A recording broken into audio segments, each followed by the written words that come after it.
para todos os fregados en Cosimeto, que son bastantes ao longo do ano. Así que quero pedir un forte aplauso para eles, porque sempre están cando se necesitan.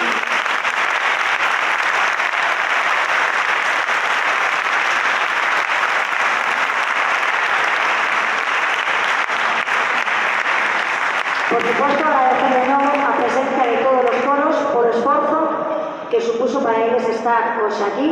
Tamén agradecer a presencia de todos os músicos que nos acompañan, que son moitos, que están aquí dedicándonos, regalándonos o seu tempo.